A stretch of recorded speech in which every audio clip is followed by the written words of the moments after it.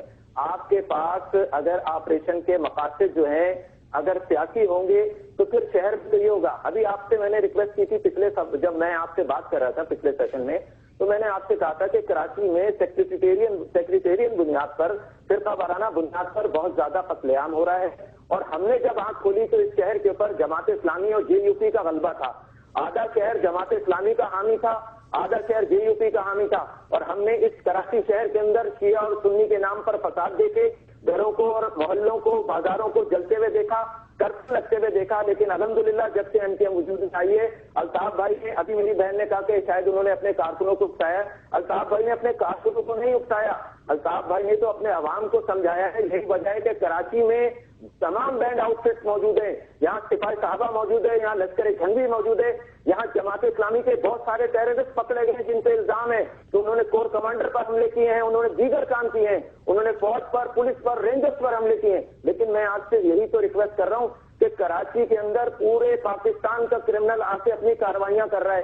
کراچی کے اندر اغوا برائے تاوان ہو رہا ہے, طالبان بینک لوٹ رہے ہیں, طالبان لوگوں کو اغوا کر رہے ہیں. لیکن آپ ان کو فریم کرنے کی بجائے آپ ان لوگوں کو فریم کر رہے ہیں جو پہلے ہی طالبان کے نشانے پر ہیں. آپ شہر کے ایک حصے لیاری کے اندر جو کہ پاکستان پیپلز پارٹی کا گڑھ ہے, جہاں پر RPG 7, RPG 12, مارٹر گن, آوان, یہ ان بموں کے نام ہے جو شاید پاکستان کے باقی دیگر علاقوں کو نہ پتا ہوں. یہاں یہ چل رہے ہیں اور سب کے سب بیٹھے ہوئے تماشا دیکھ رہے ہیں. ٹی وی پر ٹکٹ چلتا ہے. لیکن قمر صاحب یہ اعجاز چودھری صاحب یہ فرما رہے ہیں کہ اگر کچھ لوگوں کے اوپر الزام, مسلم لیگ نون کا, میں آپ کو حکومت, ظاہر ہے حکومت میں تو یہ نہیں ہے لیکن ان کے نمائندے تو ہیں, ممبر قومی اسمبلی ہیں, وہ یہ کہہ رہے ہیں کہ اگر ایک کارروائی ہو رہی ہے اور اس میں لوگ گرفتار ہو رہے ہیں, اگر ان کو ایک پروسیجر سے گزرنے دیا جائے, ان کو عدالتوں میں پیش کیا جائے, پروسیکیوشن ہو, پروسیس کو کمپلیٹ ہونے دیں, اس سے پہلے جو ہے وہ یہ کہنا کہ صرف ہمارے خلاف کارروائی ہے. دیکھیں بھائی, ایک بات یہ ہے کہ ہماری صفوں میں ہو سکتا ہے کہ لوگ چھپے ہوں, ہر پارٹی کی صفوں میں ہو سکتا ہے. ذرا روبینہ صاحب ایک سوال اٹھانا چاہ رہی ہیں, آپ کی طرف آتا ہوں. دیکھیں اس پہ اتنا زیادہ مطلب ایجیٹیٹ کرنے کی ضرورت نہیں ہے, کیونکہ دیکھیں لوگ سیاسی جماعتوں کی آڑ ضرور لیتے ہیں. کچھ لوگ ایسے عناصر ہر پارٹی میں موجود ہوں گے, میں کہتی ہوں شاید ہماری پارٹی میں بھی ہوں گے, جو پارٹی کا جو ہے لبادہ اوڑھ کے وہ اپنے پرسنل انٹرسٹ کے لیے کام کرتے ہیں. They are not for the interest of the party. تو یہ اچھا ایک پروسیس شروع ہوا ہے. Let these people be filtered out from each political party. اچھی بات نہیں ہے کہ ان کو اس پروسیس سے گزرنے دیں, اگر تو وہ ٹھیک ہے. دیکھیں ہو سکتا ہے کارکن پیپلز پارٹی کا بھی کوئی ایسا ہو سکتا ہے جو کہ آگے چل کے ہمیں پتا چلے کہ وہ ہمارے جو ہے پلیٹ فارم یوز کر رہا ہے اپنے پرسنل انٹرسٹ کے لیے. تو اس کے لیے اچھا ہے کہ اس چیز کو اب ایک چیز شروع ہو گئی ہے, ہم سب کی مشاورت سے شروع کی گئی ہے, تو اس میں اس کو اب روکنا نہیں چاہیے, اس کو اب چلنے دینا چاہیے. انشاءاللہ تعالی اچھے نتائج اس کے لگتا ہے کہ نکل آئیں گے. قمر صاحب. جی عادل صاحب, میں بڑا مشکور ہوں اپنی بہن کا. میں آپ سے اتنی ساری باتیں ہو گئی ہیں, میں اس کا ایک ایک کر کے جواب دینے کی کوشش کرتا ہوں. مجھے پلیز عادل بھائی موقع دیجیے گا. نہیں, آپ کو میں نے بھرپور موقع دیا. اصل میں اور بھی گیسٹ ہیں, میں ان کو بھی تھوڑا وقت دینا چاہتا ہوں. اگر آپ مختصراً اگر آپ بیان کر سکیں. عادل بھائی, آپ نے, میری بہن نے یہ کہہ دیا, میرے بھائی نے کہہ دیا کہ بھائی اگر کسی کا نام آیا ہے تو آپ پروسیس کو کمپلیٹ ہو جانے دیں. آپ پروسیس کمپلیٹ کریں نا, عدالتوں میں پیش کریں. آپ تو عدالتوں میں پیش ہی نہیں کر رہے, آپ تو ان کا میڈیا ٹرائل کر رہے ہیں. آپ کے لوگ جو ہے پولیس افسران آتے, وہ تو پیپلز پارٹی کے کارکن بنے ہوئے. میں آپ کے سامنے ایک معروضی حالات رکھتا ہوں. 1990 کا طرف دور ہے. بشیر اللہ بابر جو ہے وہ اس وقت کا وزیر داخلہ تھا. رحمان ملک اس وقت کے DG FIA تھے. میں اس اسمبلی کا ممبر تھا. مجھے لاہور سے ایجنسیوں نے کڈنیپ کیا اور اتنے عرصے تک مجھے غائب رکھا. میری ماں سپریم کورٹ, تمام چاروں صوبوں کے ہائی کورٹوں میں اور مجھے میرے ساتھ جو ٹارچر کیا گیا. آپ کس پروسیس کی بات کر رہے ہیں؟ بعد میں وہ سارے کے سارے مقدمات واپس لے لیے گئے. اگر آپ سیاسی ورکروں کو